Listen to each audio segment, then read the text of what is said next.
এখন আবার ঢাকায় ফেরার পালা। দেখো দেখতে দেখতে 6টা দিন কেমন করে কেটে গেল, মনে হলো চোখের পলকেই চলে গেল। আসার সময় আমারও মন খারাপ থাকে, সেই সাথে আমার 2 ছেলেরও খুব মন খারাপ থাকে। যাওয়ার সময় যে উৎসাহ নিয়ে আনন্দ নিয়ে যাওয়া হয়, ফেরার সময় আমার 2 ছেলে একেবারেই চুপ হয়ে যায়। আমার বড় ছেলে একেবারেই চুপচাপ হয়ে যায়।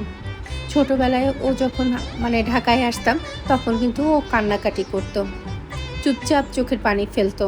এখন বড় হয়ে গিয়েছে তো, এখন শুধু চুপই থাকে, কোনো কথা বলে না। যাই হোক, সকাল 10টার দিকে রওনা দিয়েছিলাম তো একেবারে দুপুরের দিকে পৌঁছে গিয়েছিলাম। আমার হাজব্যান্ডকে ওর অফিসে নামিয়ে দিয়ে আসতে আসতে বিকেল 4:30 বেজে গিয়েছিল। যেহেতু টিপটিপ করে বৃষ্টি হচ্ছে, সারা রাস্তায় অনেক জ্যাম ছিল। এসেই প্রথমেই চলে গেলাম বারান্দায় আমার প্রিয় গাছগুলোর অবস্থা দেখতে। এত পানি দিয়ে রেখে গিয়েছিলাম, তারপরও দেখলাম মানি প্ল্যান্টের কিছু পাতা হলুদ হয়ে গিয়েছে।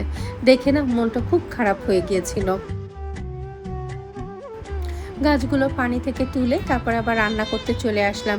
বাসায় তেমন কিছু তো রান্না করা নেই, এখন আর তেমন কিছু রান্না করব না। হাতে মাখানো ডাল রান্না করব, ডিম ভাজি আর ভাত।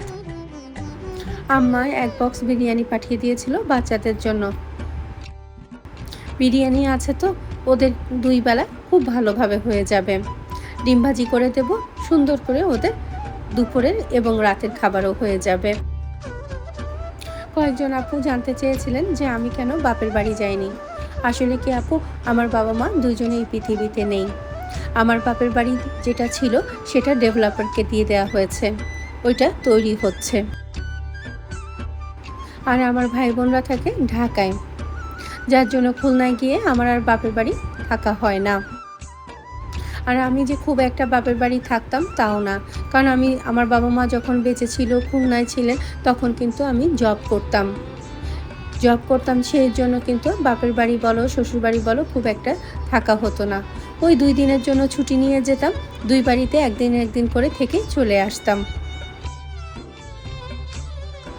এখন আমার বাবার বাড়ি নেই তো কি হয়েছে, শ্বশুর বাড়িকেই আমি আমার বাবার বাড়ির মতো করেই মনে করি। আমার সংসারে কি লাগবে না লাগবে আমি কিন্তু সাথে সাথে আমার শাশুড়ি মাকে বলে দিই। আমার শাশুড়ি মার সাথে সাথে কিন্তু আমার মায়ের মতোই সব আবদার পূরণ করে দেয়। আমি না বাবার বাড়ি আর শ্বশুর বাড়ির মধ্যে কোনো পার্থক্য খুঁজে পাই না। রান্না বান্না শেষ করে বিকেলবেলা ফ্রেশ হয়ে খেতে বসে গেলাম। যাই হোক, কয়টা দিন বেশ আনন্দে সময় কেটে গেল। আবার সেই পুরনো ব্যস্ততায় ফিরে আসলাম। আজকে এতটুকুই। সবাই ভালো থেকো, সুস্থ থেকো আর নিজের প্রতি খেয়াল রেখো।